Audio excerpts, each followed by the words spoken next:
Halo, ketemu lagi dengan vlog dari Amerika. Namaku Teresia, aku tinggal di North Carolina, Amerika Serikat. Natal adalah saat yang paling aku tunggu. Dulu waktu tinggal di Indonesia pun aku paling suka dengan Natal. Apalagi sekarang ketika sudah tinggal di Amerika. Aku menunggu-nunggu saat Natal untuk mendekorasi rumah kami dan juga nanti untuk mudik ke rumah mertuaku.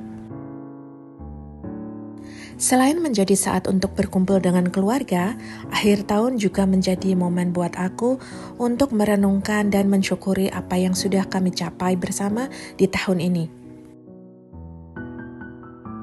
Di tahun 2023, aku sangat bersyukur karena kehidupanku dan suamiku semakin mapan. Kami lebih bisa menghias dan mendekor rumah kami sesuai dengan musim atau event yang lagi berlangsung di Amerika. Nggak perlu dengan dekorasi yang mahal, tapi justru kami banyak menemukan dekorasi yang unik dan cantik dari event-event diskon di berbagai toko atau dari hunting di thrift store atau estate sale. Buat aku, kunci untuk menghias rumah mungil adalah membeli dan memiliki dekorasi yang sesuai budget dan benar-benar aku sukai. Jadi aku nggak tergiur untuk beli lagi dan beli lagi. Juga pernik-pernik dekorasi rumahku relatif mudah untuk dibersihkan. Kecuali pohon Natal yang besar ini, dekorasi yang lain sih cukup yang mungil-mungil aja dan berada di spot-spot tertentu sehingga mudah untuk dibersihkan dan disimpan. Selain itu, aku dan suamiku juga rutin melakukan decluttering. Barang-barang yang sudah tidak kami perlukan atau tidak kami pakai atau kami hanya berpikir mau dipakai kapan-kapan. Nah, itu berarti adalah barang-barang yang sebenarnya tidak kami sukai atau tidak kami perlukan. Maka kami akan meletakkannya dalam box untuk donasi yang nantinya kalau sudah terkumpul akan kami berikan donasinya ke Goodwill atau ke gereja. Jadi meskipun gaya hidup minimalis atau bahkan frugal living sedang ngetrend sekarang ini, tapi kayaknya itu nggak aku banget deh. Karena aku sangat suka mendekor rumah dan menjadikan rumah hunian yang sangat nyaman, yang membuat aku dan suamiku selalu ingin pulang, dan juga memiliki karakter sesuai dengan kepribadianku dan suamiku. Maka aku gak mau kalau rumahku cuma minimalis dan kosongan aja. Itu akan membosankan dan gak nyaman sih buat aku dan suamiku. Ngomong-ngomong soal nyaman, aku sih udah lama ya gak terlalu mempedulikan omongan orang. Aku lebih suka melakukan hal-hal yang nyaman untuk diriku sendiri karena sesuai dengan karakter dan kepribadianku. Dan tentunya tidak boleh besar pasak daripada tiang. Salah satu rumah di Amerika yang paling nyaman dan paling aku sukai adalah rumah mertuaku sendiri. Kalian sudah sering kan lihat beberapa potongan videonya di YouTubeku ini? Nah, rumah mereka itu didekorasi sesuai dengan karakter mereka banget. Oke, kado-kado Natal udah siap. Aku punya banyak banget keponakan, jadi bungkusin kado ini bisa seharian. Lalu kita lanjut mudik ke rumah mertua dengan road trip naik mobil. Butuh kurang lebih 16 jam perjalanan dari North Carolina ke Wisconsin. Nanti baliknya dari Wisconsin ke North Carolina juga kurang lebih 16 jam. Tapi kami memecah sekali jalan menjadi 2 hari. Jadi di hari pertama akan nyetir selama kurang lebih 7-8 jam, lalu beristirahat di kota yang kami lalui, baru keesokan harinya kami akan melanjutkan perjalanan. Jadi kami membutuhkan 4 hari road trip untuk perjalanan pulang pergi. Contohnya ini kami bermalam di kota bernama Cincinnati di negara bagian Ohio. Kebetulan mereka lagi ada festival Natal dan Winter yang seru banget kayak gini. Aku dan suamiku suka banget traveling, jadi kalau kami berada di kota yang asyik kayak gini, kami malah happy banget sekalian bisa explore kan.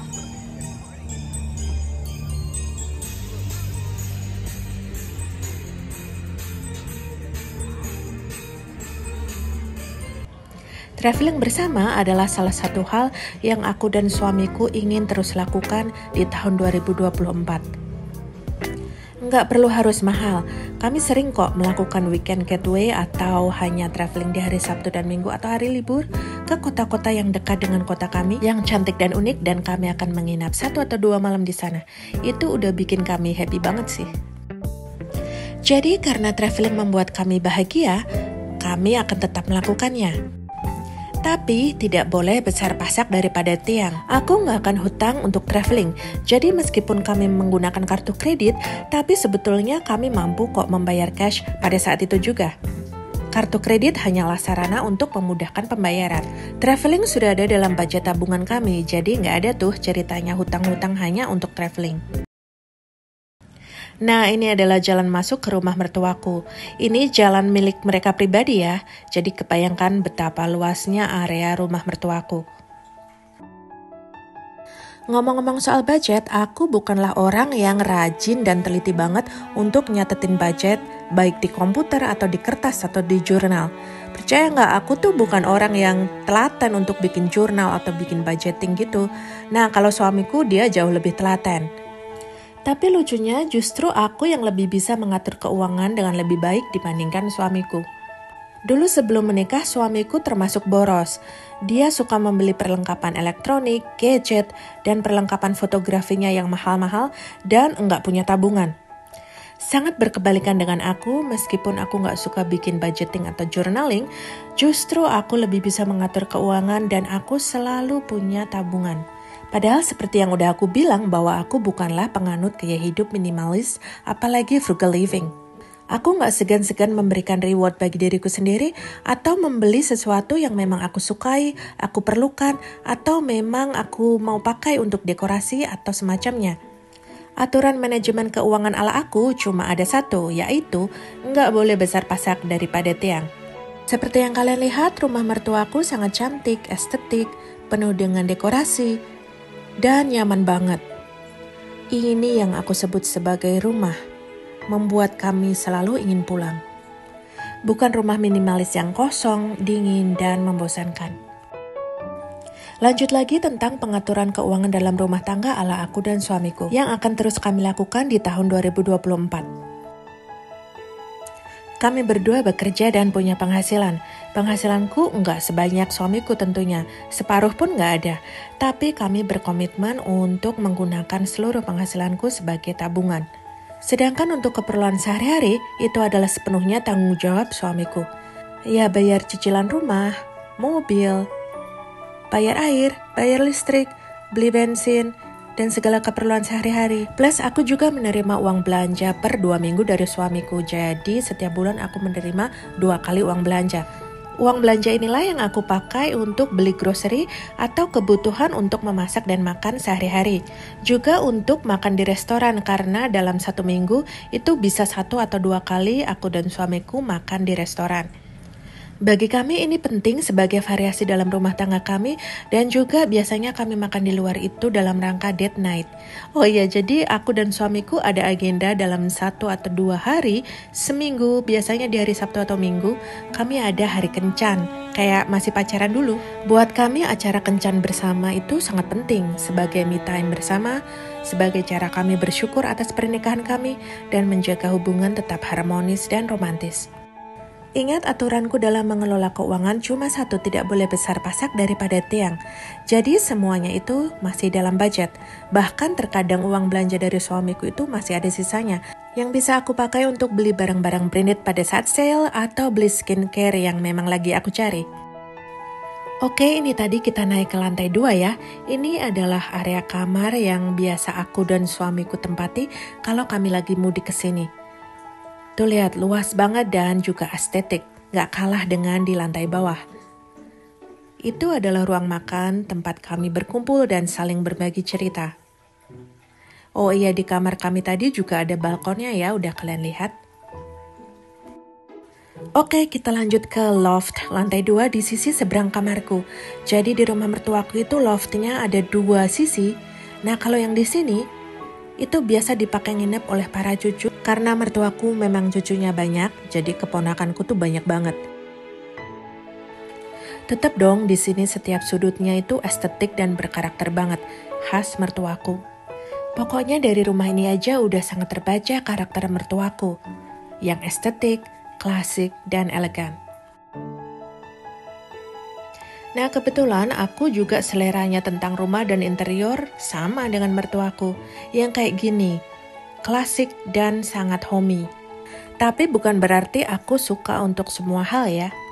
Karena kalau ibu mertuaku, dia akan mendekorasi dengan pernak-pernik yang estetik dan unyu kayak gini, itu di seluruh penjuru rumah. Semua permukaan meja di rumah ini nggak ada yang luput dari dekorasi ibu mertuaku.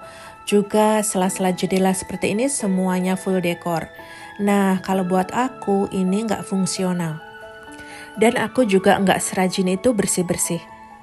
Jadi kalau aku mendekorasi itu hanya di sudut-sudut tertentu. Sehingga gampang dibersihkan dan gampang juga disimpan. Dan tentunya sesuai dengan budget yang kami miliki dan juga space yang kami punya, yaitu rumah yang mungil. Lain ceritanya dengan mertuaku ya, yang rumahnya memang sangat luas dan juga secara ekonomi mereka sangat mapan. Jadi mau beli pernak-pernik home decor pasti ya nggak akan mengganggu keuangan mereka. Jadi buat aku sih nggak masalah kalau kita punya inspirasi ataupun selera yang sama dengan orang lain.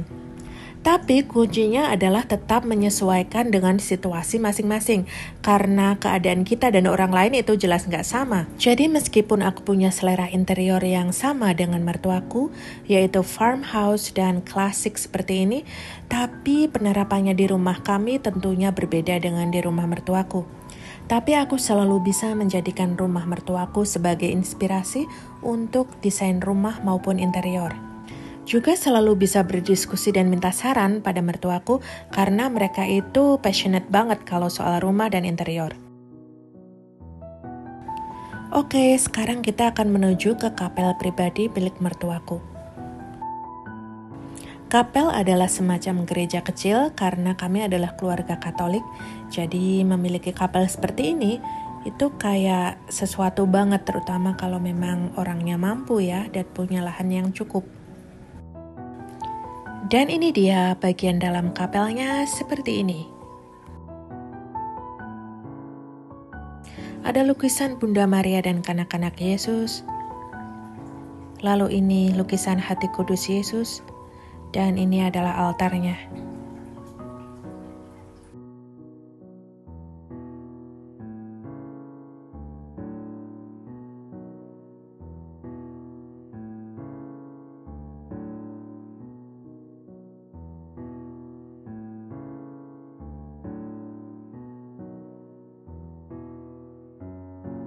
Ini adalah foto-foto keluarga besar suamiku dari generasi ke generasi, ada yang menjadi biarawan dan biarawati.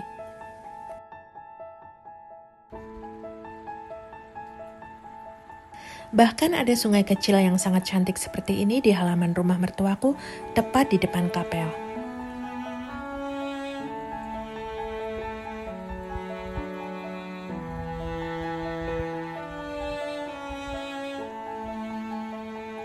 Memang luar biasa sih visi dari mertuaku dalam mendesain rumah dan tanah di properti mereka ini.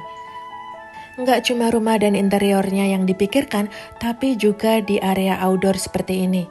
Lihat nanti di samping rumah, ada tempat duduk outdoor kayak gini, dan di depannya itu sudah ada kolam dong, cantik banget.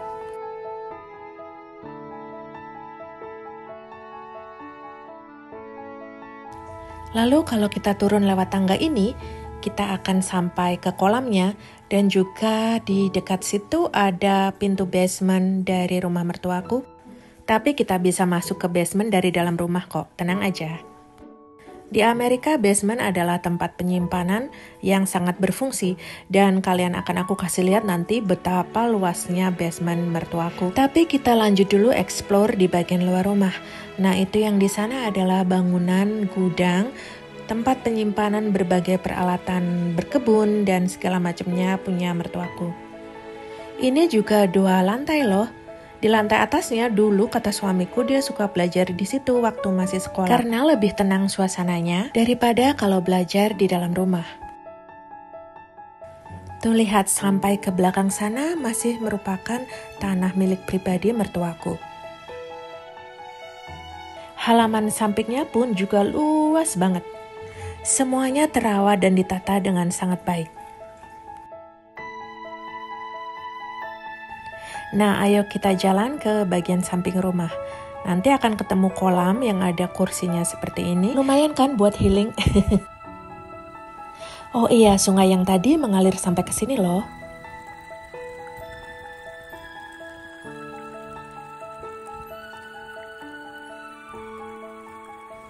Rasanya tuh damai banget dengerin suara gemericik air sungai seperti ini.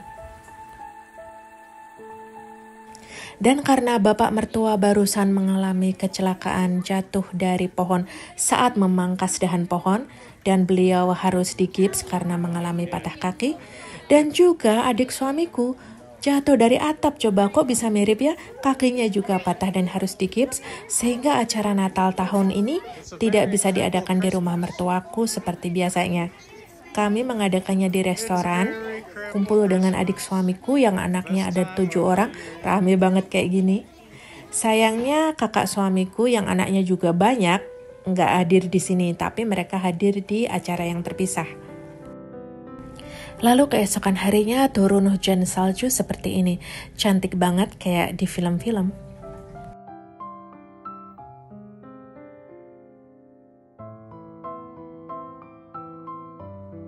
Tahun 2023 adalah tahun yang penuh berkat dan aku syukuri. Aku dan suamiku bisa mudik ke Indonesia, bisa punya waktu yang cukup dan juga punya biaya untuk melakukan perjalanan itu tanpa adanya hutang. Aku juga bisa menyelesaikan macam-macam urusan di Indonesia yang dulu belum sempat aku selesaikan.